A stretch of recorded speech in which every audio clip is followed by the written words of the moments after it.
شرمگاہ کی اور اپنے دونوں جبڑوں کے درمیان یعنی اپنی زبان کی ضمانت دے دی تو میں اسے جنت میں جانے کا بھروسہ دلاتا ہوں۔ نبی کریم صلی اللہ علیہ وسلم نے اس سے منع فرمایا کہ کوئی شخص صرف ایک کپڑا جسم پر لپیٹ کر اور گھٹنے اوپر اٹھا کر اس طرح بیٹھ جائے کہ اس کی شرمگاہ پر آسمان اور زمین کے درمیان کوئی چیز نہ ہو۔ نبی کریم صلی اللہ علیہ وسلم نے ایسے بیٹھنے سے منع فرمایا ہے۔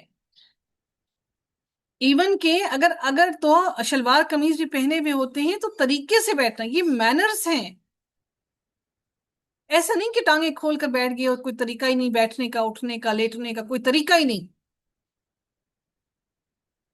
ہمیں یاد ہے کہ ہم جب چھوٹے ہوا کرتے تھے تو ہماری والدہ نا سوتے ہوئے ہم ہوتے تھے تو آ کے جگا جگا کے سمٹ کے کہتے تھے سمٹ کے لیٹو، سمٹ کر لیٹو۔ اور ہم یہ کہتے تھے اب یہ سوتے میں کیسے پتا چلتا ہے کہ ہم کیسے لیٹے ہوئے ہیں؟ کہتے ہیں کہ عادت ہو جاتی ہے، انسان کو پتہ چلتا ہے کہ آپ کیسے لیٹے ہوئے ہیں، اور یہ حقیقت ہے۔ اس بچپن میں ہی ہماری مائیں ہمیں بچپن میں نیند سے جگا جگا، اور اتنا غصہ اس بات پر چڑھتا تھا۔ اللہ تعالیٰ ان کو کروٹ کروٹ جنت نصیب فرمائے کہ کوئی جگہ کوئی کسر چھوڑی نہیں تربیت کرنے کی، کہ راتوں کو جگا جگا کر سیدھے ہو کر لیٹو، کروٹ پر لیٹو، سمٹ کر لیٹو۔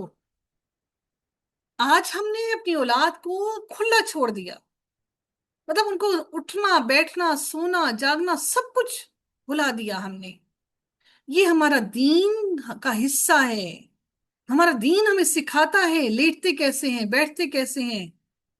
جو جو لوگ یہودی اور عیسائی ہیں نا، جو ان کے ایلیٹ کلاس کے لوگ ہیں، وہ اپنے بچوں کو مینر سکھانے کے لیے ایلیٹ کلاسز کے سکولز ہوتے ہیں وہاں پر بھیجتے ہیں، بہت ایلیٹ بہت ویل آف وہ جو لوگ ہوتے ہیں، وہ وہاں پر جا کر ادب اور لحاظ سیکھتے ہیں۔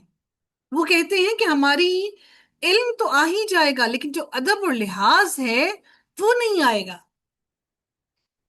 تو ادب اور لحاظ سکھانا ہمارے دین کا حصہ ہے۔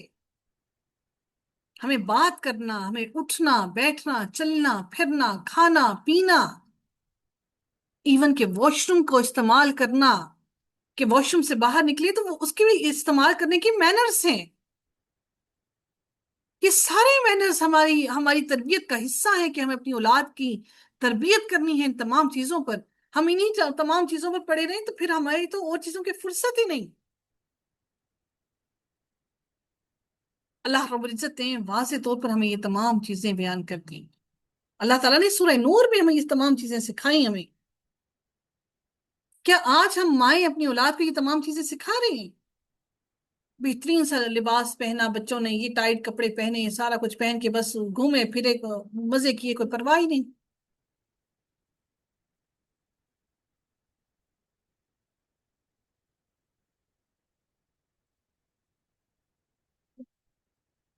اللہ تعالیٰ فرماتے ہیں ان اللہ خبیر بما یصنعون، یقیناً اللہ تعالیٰ اسے پوری طرح باخبر ہے جو کچھ وہ کرتے ہیں۔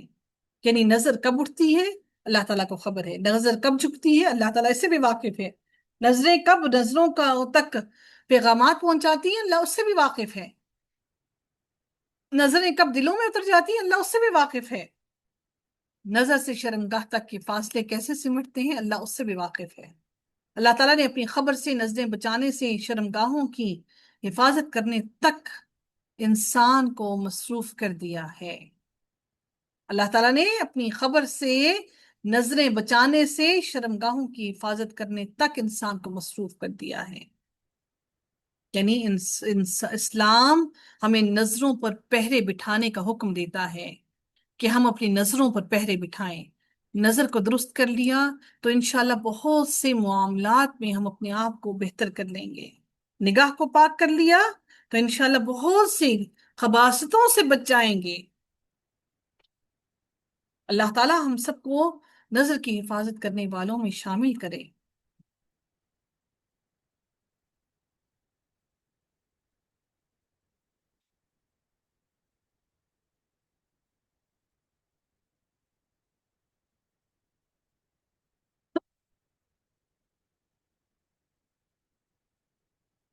پہلی جو نظر ہوتی ہے نا وہ شیطان کی طرف سے ایک تیر ہوتا ہے، اور جو دوسری نظر ہوتی ہے وہ شیطان کی طرف سے تیر جو ہے وہ جا کر اس جگہ پر لگ جاتا ہے، اور وہ تیر بھی زہر آلودہ تیر ہوتا ہے، اور جو تیسری نظر پڑتی ہے وہ زہر پھر جسم کے اندر پھیل جاتا ہے۔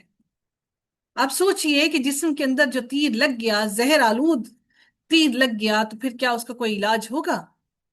پھر اس کا کوئی علاج نہیں بچتا۔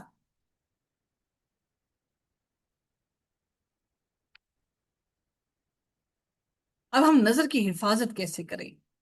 اللہ رب العزت نے نظر کی حفاظت کا حکم دیا ہے، کیونکہ نظر کی حفاظت سے ایمان کی حفاظت ہوتی ہے۔ اللہ تعالیٰ انسان کی کمزوریوں سے واقف ہے، اس نے جہاں کمزوریوں کی نشاندہی کی ہے وہاں اس کی شفا بھی بیان کیا، بتائی، اس کا علاج بھی بیان کیا، تاکہ انسان اپنے آپ کو ان تمام چیزوں سے بچا سکے۔ مرد اور عورت کے اندر یہ قدرتی طور پر ایک منفی کشش موجود ہے، اس سچائی پر ہمارا ایمان ہے۔ اگر کوئی یہ بات کہتا ہے کہ ہمیں ہمیں اپنی اولاد پر بہت بھروسہ، اور اگر اولاد یہ کہتی ہے کہ آپ کو کیا ہم پر بھروسہ نہیں، تو اولاد غلط کہتی ہے۔ اور اگر ہم کہتے ہیں نہیں، ہمیں تم پر پورا بھروسہ ہے، تو ہم بھی غلط کہتے ہیں۔ ہمیں اس شیطان پر بھروسہ نہیں، ہم اس شیطان کے حوالے اپنی اولاد کو نہیں کر سکتے۔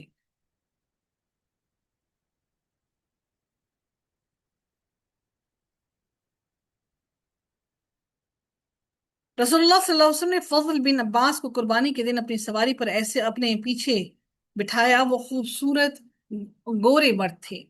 نبی کریم صلی اللہ علیہ وسلم لوگوں کو مسائل بتانے کے لیے کھڑے ہو گئے۔ اسی دوران میں قبیلہ خسم کی ایک خوبصورت عورت بھی نبی کریم صلی اللہ علیہ وسلم سے مسئلہ پوچھتے آئی۔ فضل بھی اس عورت کو دیکھنے لگے، اس کا حسن و جمال ان کو بھلا معلوم ہوا۔ نبی کریم صلی اللہ علیہ وسلم نے مڑ کر دیکھا تو فضل اسے دیکھ رہے تھے۔ نبی کریم صلی اللہ علیہ وسلم نے اپنا ہاتھ پیچھے لے جا کر فضل کی تھوڑی پکڑی اور ان کا چہرہ دوسری طرف کر دیا۔ پھر اس عورت نے کہا، یا رسول اللہ، حج کے بارے میں اللہ تعالیٰ کا جو اپنے بندوں پر فریضہ ہے وہ میرے والد پر لاگو ہوتا ہے، جو بہت بوڑھے ہو چکے ہیں اور سواری پر سیدھے نہیں بیٹھ سکتے۔ کیا اگر میں ان کی طرف سے حج کر لوں تو ان کا حج ہو جائے گا؟ تو رسول اللہ صلی اللہ علیہ وسلم نے فرمایا، ہاں، ہو جائے گا۔ اچھا، ہم کیا ایسے کر سکتے ہیں؟ آپ مجھے بتائیے، آپ کسی کو کسی کی طرف دیکھ رہے ہوں تو کیا آپ اس کا منہ پھیر سکتے ہیں؟ ہم تو ڈرتے ہیں کہ ہم کیسے کسی کا منہ ایسے پھیریں۔ عورتوں کے ساتھ تنہائی اختیار کرنے سے پرہیز کرنے سے نظر کی حفاظت ممکن ہے۔ سیدنا عقبہ بن عامر رضی اللہ تعالیٰ عنہ سے روایت ہے کہ رسول اللہ صلی اللہ علیہ وسلم نے فرمایا، خبردار، عورتوں کے پاس تنہائی میں جانے سے بچو۔ ایک شخص نے عرض کیا، سسرالی مردوں کے بارے میں کیا حکم ہے؟ تو آپ صلی اللہ علیہ وآلہ وسلم نے فرمایا، وہ موت ہے، یعنی سسرالی جو مرد ہیں وہ موت ہیں۔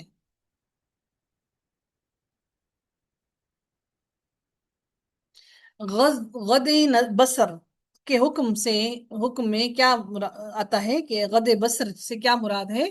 کہ حکم سے مستثنی صرف وہ صورتیں ہیں جن میں کسی عورت کو دیکھنے کی حقیقی ضرورت ہو۔ نکاح کے لیے کسی عورت کو دیکھنا، نکاح کے لیے کسی عورت کو دیکھنا مستحب ہے، ٹھیک ہے؟ ہم نکاح کے وقت اگر کسی عورت کو دیکھنا ہے تو آپ اس کو دیکھ سکتے ہیں، مستحب ہے کہ آپ دیکھ کر نکاح کریں۔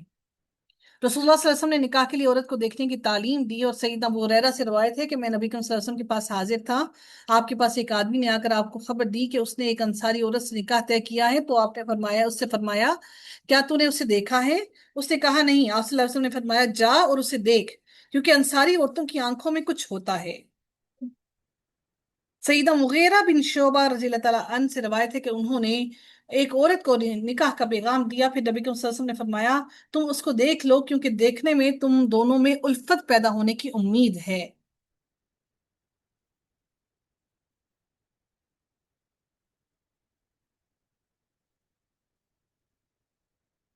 اس کے علاوہ علاج کے لیے کسی ڈاکٹر کا مریض عورت کو دیکھنا بھی جائز ہے۔ عدالت میں گواہی کے موقع پر قاضی کا کسی گواہ عورت کو دیکھنا بھی جائز ہے، اور تفتیش جرائم کے سلسلے میں کسی مشتبہ عورت کو بھی دیکھنا جائز ہے۔ ان صورتوں میں دیکھنا جو ہے، ان کو غد بصر کہتے ہیں، کہ ان صورتوں میں آپ ان عورتوں کو دیکھ سکتے ہیں۔ نبی کریم صلی اللہ علیہ وسلم نے فتنہ نظر اور فتنہ سماعت کے علاج کے لیے کچھ دعائیں سکھائی ہیں۔ وہ دعائیں میں آپ کے ساتھ شیئر کرنا چاہوں گی، وہ دعائیں آپ کوشش کیجیے گا کہ ضرور ان کو یاد کریں۔ اللہم انی اعوذ بک من شر سمعی ومن شر بصری ومن شر لسانی ومن شر قلبی۔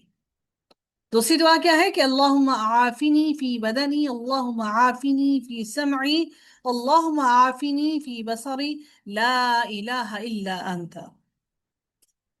اگلی آیت میں مزید اللہ تعالیٰ ارشاد فرماتے ہیں وَقُلْ لِلْمُؤْمِنِينَ يَغْضُضْنَ مِنْ أَبْصَارِهِنَّ وَيَحْفَظْنَ فُرُوجَهُنَّ وَلَا يُبْدِينَ زِينَتَهُنَّ إِلَّا مَا ظَهَرَ مِنْهَا وَلْيَضْرِبْنَ۔ اب قرآن مجید میں پردے کے متعلق تین طرح کے احکامات ہیں۔ ایک وہ احکامات ہیں جو خاص نبی کریم صلی اللہ علیہ وسلم کی بیویوں کو مخاطب کر کے یا ان سے متعلق عام مسلمانوں کو مخاطب کر کے دیے گئے ہیں، لیکن مسلمانوں کا اس بات پر اتفاق ہے کہ یہ احکام نبی کریم صلی اللہ علیہ وسلم کی بیویوں ہی کے لیے خاص نہیں بلکہ تمام امت مسلمہ کی ماؤں، بیٹیوں اور بہنوں کے لیے ہیں۔ خطاب میں نبی کریم صلی اللہ علیہ وسلم کی بیویوں کو خاص طور پر ذکر فرمایا گیا اور خاص طور پر ان کو مخاطب کیا گیا۔ رسول اللہ صلی اللہ علیہ وسلم کے گھروں سے یہ بات اٹھائی گئی کہ کس طرح سے عورتوں کو اپنی حفاظت کرنی چاہیے اور کس طرح سے عورتوں کو پردے کا حکم دیا گیا، کس طرح سے پردہ کیا جائے۔ اب دوسرے وہ احکام ہیں جن میں نبی پیغمبر کی اہل بیت کے ساتھ دوسری عام اور خواتین بھی شامل ہیں، جن میں یہ بات بتائی گئی ہے کہ کسی مسلمان عورت کو جب کسی ضرورت سے گھر سے باہر نکلنے کی کوئی ضرورت پیش آئے تو اس حالت میں اس کا رویہ کیا ہونا چاہیے۔ یہ تمام چیزیں جو سورہ احزاب میں تفصیل سے ذکر کی گئی ہیں۔ تیسرے وہ احکامات ہیں جو عام مردوں اور عورتوں کو مخاطب کر کے گھروں کے اندر جانے سے متعلق دیے گئے ہیں، جن میں تفصیل کے ساتھ یہ بتایا گیا ہے کہ ایک مسلمان جب اپنے کسی بھائی کے گھر میں داخل ہو تو اس کو کن آداب کی پابندی کرنی چاہیے اور گھر کی عورتوں پر ایسی حالت میں کیا پابندیاں عائد ہوں۔ یہ سورہ نور کے اندر اللہ تعالیٰ نے یہ ارشاد فرمایا، جو آیت نمبر 27 سے لے کر 31 تک، پھر 58، 60 اور 61 میں ہم انشاءاللہ پڑھیں گے۔ یہ جو آیت ہے، خاص طور پر 31 جو آیت ہے، اس آیت میں گھروں کے اندر پردے کے احکامات دیے گئے ہیں۔ عورتوں کو یہ ہدایت کی جا رہی ہے کہ اگر گھر کے اندر کوئی غیر محرم داخل ہو تو وہ اپنی نگاہیں نیچی رکھیں، اپنی شرمگاہ کی اپنی شرمگاہ کی حفاظت کریں اور اپنی زینت کی چیزیں اس کے سامنے ظاہر نہ ہونے دیں۔ صرف وہ زینت اس سے مستثنیٰ ہے جس کا ظاہر ہونا ناگزیر ہے، یعنی کہ جس کا جسم بہت اگر بھاری جسم ہے اور وہ اگر اس کو چھپانے سے قاصر ہے تو وہ اگر ظاہر ہو جاتا ہے تو اس میں عورت کا کوئی قصور نہیں ہے۔ زینت کی چیزوں کا اظہار شوہر کے سامنے جائز ہے یا محرم کے سامنے یا اپنے میل جول اور تعلق اور خدمت کی عورتوں کے سامنے جائز ہے، اور ایسے مردوں کے سامنے جو بوڑھے ہو چکے ہیں اور ان کی کفالت و پرورش کا بار گھر والوں نے اپنے ذمے لے رکھا ہے، یعنی وہ بہت ہی ضعیف ہو چکے، بہت ہی نڈھال ہو چکے، اور ایسے بچوں کے سامنے جو اپنی جنسی معاملات سے ناآشنا ہیں، ان کو بھی ان چیزوں کا علم ہی نہیں ہے۔ اگر کسی غیر محرم کی موجودگی میں عورتوں کو گھر کے اندر نقل و حرکت کی ضرورت پیش آئے تو زمین پر پاؤں مار کر اور زیوروں کی جھنکار نہ سنائی دے، اس طرح سے نہ کہ یعنی آج کل جیسے ہم لوگ ہیل پہنتے ہیں، ہائی ہیلز پہنتے ہیں، وہ ٹک ٹک ٹک ٹک ٹک کرتی ہوئی چلتی ہیں، اس کی ممانعت کی گئی ہے۔ ہائی ہیلز بھی اب ایسی آتی ہیں ان کے نیچے ربر لگی ہوئی ہوتی ہے، تو آپ چلیں تو اس کی ٹک ٹک کی آواز نہیں ہوتی، یعنی آپ وہ جو ٹک ٹک کر کے چلتے ہیں تو جتنے بھی لوگ متوجہ ہو کر آپ کی طرف دیکھتے ہیں نظر گھما کر، تو اس سب کا عذاب آپ کے سر پر ہے۔ اللہ تعالیٰ نے فرمایا، اے لوگوں جو ایمان لائے ہو، اپنے گھروں کے سوا دوسرے گھروں میں داخل نہ ہوا کرو یہاں تک کہ تم ان سے انس معلوم کر لو، اجازت طلب کر لو اور اس کے رہنے والوں پر سلام بھیج دو۔ سلام بھیجنے کے بعد تم ان کے گھروں میں داخل ہو، اس کے بغیر تم گھروں میں داخل نہ ہو۔ اللہ تعالیٰ فرماتے ہیں، اور آپ مومن عورتوں سے یہ بھی کہہ دیں کہ اپنی نگاہیں نیچی رکھیں اور اپنی شرمگاہوں کی حفاظت کریں اور اپنی زینت کو ظاہر نہ کریں۔ اب زینت کو ظاہر نہ کریں یعنی کہ اپنی زینت کو کسی دوسرے کے سامنے نہ ظاہر کریں، مگر جو اس میں سے از خود ہی ظاہر ہو جائے، اور وہ اپنی اوڑھنیاں اپنے گریبانوں پر ڈالے رہیں۔ ہم لوگ کیا کرتے ہیں؟ اوڑھنیوں کو کہاں ڈالتے ہیں؟ گریبان کس کو کہتے ہیں؟ جی، گریبان کس کو کہتے ہیں؟ اوڑھنیاں کہاں ڈالتی ہیں خواتین؟ آپ لوگ مجھے بتائیے گا ذرا، مائک اپنا انمیوٹ کر کے مجھے بتائیے گا، جب آپ خواتین کے جو کپڑے ہوتے ہیں، کپڑوں کے اندر سب سے زیادہ آپ کے کپڑوں پر سب سے زیادہ کام کس پر کیا ہوا ہوتا ہے؟ میم دوپٹے پہ گلے والا. دوپٹے کے گلے بعد پر سوٹ کی بات دیکھیں، سوٹ پہ سب سے زیادہ کام کس پر ہوتا ہے؟ میم گلے پر. گلے پر. گلے پر ہوتا ہے. یعنی آپ نے گلا دکھانا ہے، یعنی اپنی زینت ہم نے وہ دکھانی ہے، گلے پر کام ہوتا ہے. تو پھر کیا ہے جی، اب اتنا مہنگا سوٹ لیا ہے تو گلا بھی نہ دکھائیں، اتنا مہنگا سوٹ لے کر گلا ہی نہ دکھائیں تو پھر اتنا مہنگا سوٹ اتنے پھر پیسے لگانے کا کیا فائدہ؟ یعنی یہ کتنی گندگی فحاشی جو ہے ہمارے معاشرے کے اندر کتنی عام پھیلی ہوئی ہے. اور ہم اب تو ظاہری بات ہے، کپڑے بھی ہم وہ لیتے ہیں جس کا گلا اور دامن بنا ہوا ہوتا ہے، لون کے کپڑے بھی وہی آتے ہیں، اور وہ والے کپڑے زیادہ مہنگے ہوتے ہیں جی، گلا بنا ہوا ہے اس لیے مہنگے ہیں، گلا بنا ہوا جی مہنگے ہیں، کیونکہ عورتوں نے گریبان کو تھوڑی چھپانا، انہوں نے تو صرف اپنی گردن کے اوپر دوپٹے کو لپیٹنا. گردن کا کیا فرق پڑتا ہے، گردن دکھے نہ دکھے، پھر دوپٹہ لینے کا کیا فائدہ، دوپٹے کی تو ضرورت ہی نہیں. اللہ تعالیٰ نے سختی سے منع فرمایا کہ اپنی وہ شرم گاہوں کی بات، دوسری بات کس کا حکم دیا کہ زینت کو ظاہر نہ کریں. یعنی اتنا سخت گناہ ہے، مگر جو ان سے از خود ظاہر ہو جائے، یعنی جن کا جسم بہت زیادہ بھاری ہے اور وہ اوڑھنیاں اوڑھے بھی رکھیں تو پھر بھی وہ ظاہر ہو جائے تو اس میں ان پر کوئی گناہ نہیں ہے، اور وہ اپنی اوڑھنیاں اپنے گریبانوں پر ڈالے رہیں اور اپنی زینت کسی کے سامنے ظاہر نہ کریں، مگر اپنے شوہروں کے یا اپنے باپ دادا کی یا اپنے شوہروں کے باپ دادا یعنی اپنے سسر کے یا اپنے بیٹوں کے یا اپنے شوہروں کے بیٹوں کے، یعنی آپ کے جو سوتیلے بیٹے ہیں وہ بھی اور جو آپ کے اپنے بیٹے ہیں وہ بھی، یا اپنے بھائیوں کے یا اپنے بھائیوں کے بیٹوں کے یا اپنی بہنوں کے یا اپنی بہنوں کے بیٹوں کے، یا اپنی عورتوں کے، یعنی جو آپ کی عورتیں جو ہیں، کون سی عورتیں؟ جو آپ کی عورتیں آپ کی غلام لونڈیاں ہیں، ان عورتوں کا بھی حکم دیا گیا، یا اپنے غلاموں کے یا تابع رہنے والے مردوں کے لیے جو شہوت والے نہ ہوں، یعنی جن کے دلوں میں شہوت اب کوئی ایسا چیز ہو ہی نہ. اب یہ معلوم کیسے ہو کہ ان کے دلوں میں شہوت نہیں ہے؟ نظر انسان کی بتا دیتی ہے، اور انسان کی رغبت ان چیزوں سے ختم ہو جاتی ہے، دنیا داری کی چیزوں سے رغبت ختم ہو جاتی ہے.